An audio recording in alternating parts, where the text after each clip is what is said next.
Reflexionando.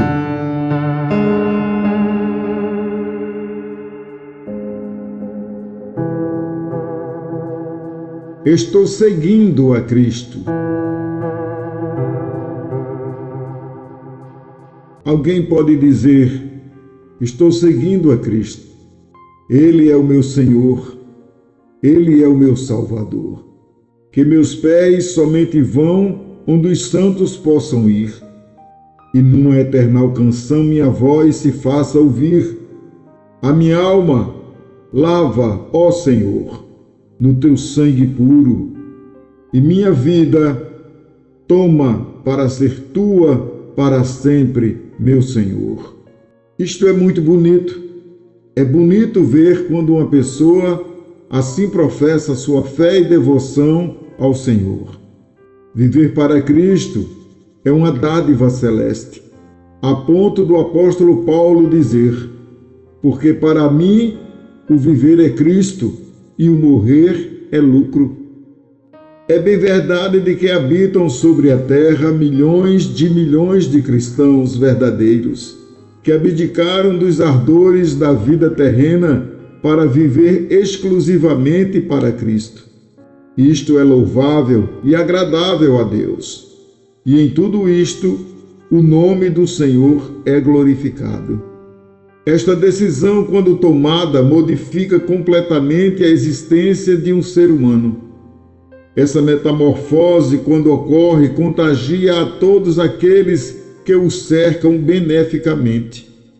A experiência transcendental da vivência com Cristo exige sacrifícios, tais como arrependimento, negar-se a si mesmo, amar incondicionalmente o próximo, oferecer sempre o outro lado da face, perdoando, exercendo a piedade e a compaixão pelos que dela necessitam, estendendo a mão compassiva para o aflito, para de alguma forma atenuar seu sofrimento.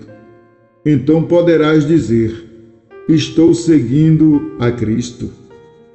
Quando reflexionamos sobre estar seguindo a Cristo, parece que estamos falando do século XIX, onde havia temor e tremor diante de Deus. O Evangelho hoje passou a ser status social, passou a ser um segmento da sociedade moderna.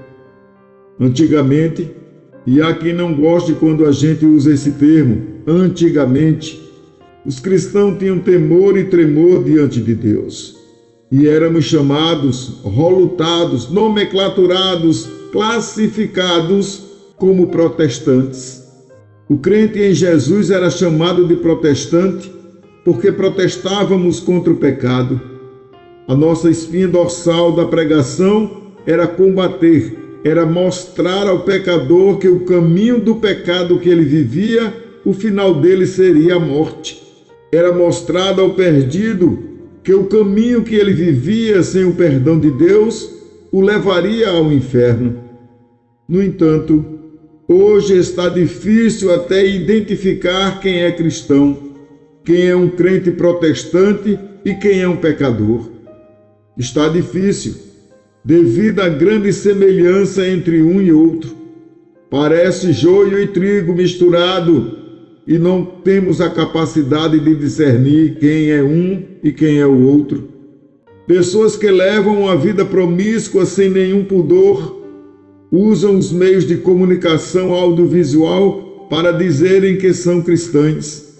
É importante que alguém diga para essas pessoas que não há comunhão alguma entre luz e as trevas, que não há comunhão entre Cristo e Belial. Deus é santo e habita em santidade, exigindo que aqueles que dizem servi-lo e segui-lo vivam também em santidade. É necessário discernir entre o que é profano e o sagrado, entre o templo de Deus e o templo de Belial. São dois reinos, são dois senhores, e se você faz parte de um, não pode fazer parte do outro, porque amará mais a um e trairá e desprezará o outro. Não se pode, usando uma metáfora ou uma figura de linguagem, acender uma vela para Deus e outra para o diabo. Se o Senhor é Deus, seguiu. Porém, se o Senhor é Belial, seguia ele. Certos crentes, sim, crentes, porque até o diabo crer, e crer tanto que estremece, que alguém pergunta-o: você é crente? E ele responde prontamente: sim, eu sou. E como você bebe cerveja? E ele responde: isso não tem nada de mais.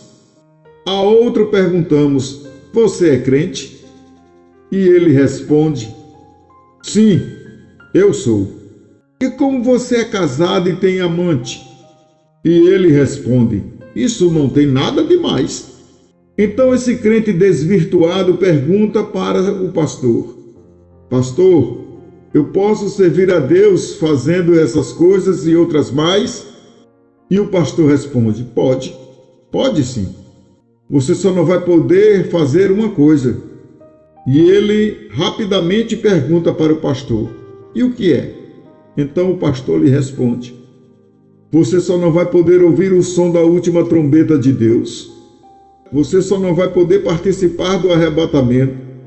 Você só não vai poder estar na festa das bodas do Cordeiro. Porque no céu, caro ouvinte, não entra pecado. No céu entra pecador, pecador arrependido, justificado pelo sangue de Jesus.